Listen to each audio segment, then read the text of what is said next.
It's 11 p.m. in a quiet supermarket parking lot. A driver sits in the front seat of his sedan and picks up a handheld tube. He takes a deep breath and blows. The digital display on the unit is clear, 0.00. He's perfectly sober, but when he turns the ignition, the engine doesn't move. Instead, a small LED light on the device begins to pulse with a single phrase, "System busy." He tries again, then a third time. The car remains a 3-button interlock device, a piece of mandatory legal monitoring. It is a physical breathalyzer wired directly into the vehicle's starter system. The promise is simple.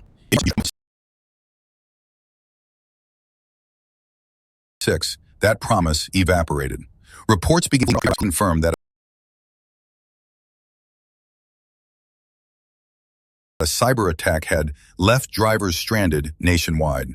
The problem wasn't the centralized software provider. A digital strike thousands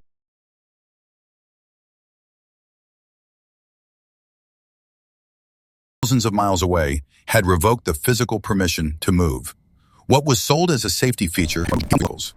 This is the story of the ignition interlock device, or IID, is not an optional upgrade. It is a piece of hardware installed under a court order, usually following a DUI conviction. These devices were simple, analog gatekeepers. They lived entirely under the dashboard, spliced into the car's wiring harness. If the sensor detected alcohol, it physically broke the connection to the starter. But smart, the legal monitoring industry followed suit. The old local circuit was replaced by what the industry calls centralized IDs are no longer just breathalyzers. They are IoT devices. Every time you blow into the tube, the unit doesn't just check your breath. It initiates a digital handshake with a remote server. The digital systems required to authenticate must confirm the reading is valid and the account is in good standing. Only after the server sends a permission-granted signal back to the car does the ignition unlock. This is the architecture of modern compliance. Your car's ability to start is now dependent on a persistent connection to a corporate data center. To the courts, this was seen as an essential safety feature, a way to ensure real-time. A physical machine now had a digital.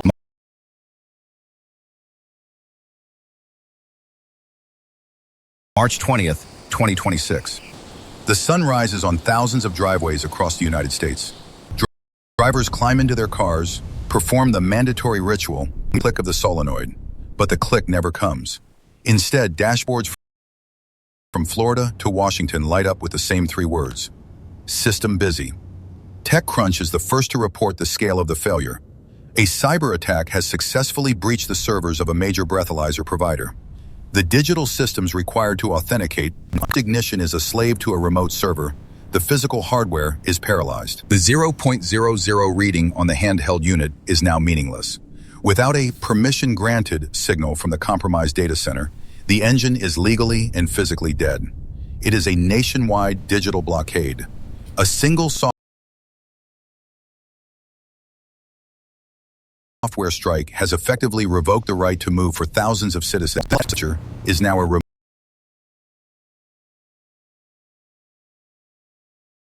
remote-controlled kill switch. The drivers aren't just late for work.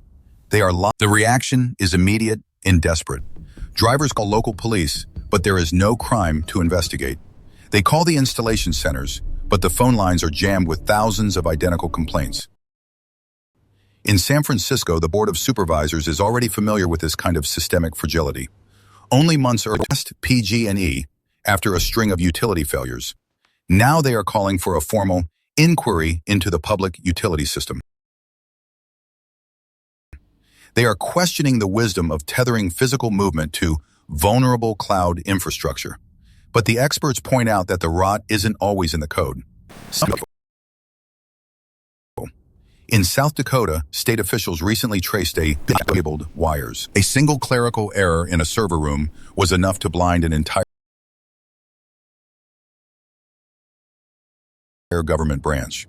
In Waterbury, it was the water system pipes. A 6-day outage there required emergency repairs to infrastructure that had been neglected for years. The car cage is just the latest layer of this crumbling foundation.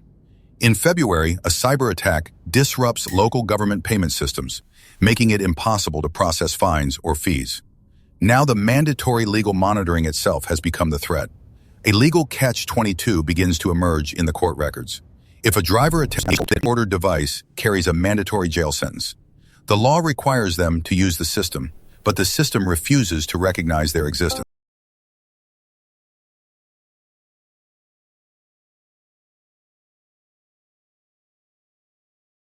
They are caught in a loop of digital systems required. The sun sets on the first day of the lockout. The embarrassment for the provider becomes public. The centralized, networked software is now a liability that no one knows how to switch off. By the following evening, the emergency repairs are still underway. The provider releases a brief statement on its homepage. It acknowledges an unforeseen technical interruption to its networked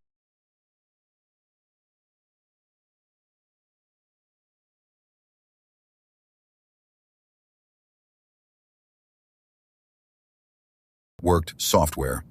But for those in the parking lots,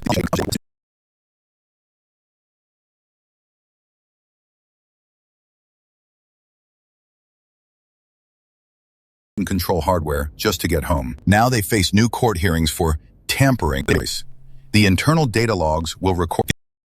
In a suburban driveway, a man sits in his sedan and tries one last time.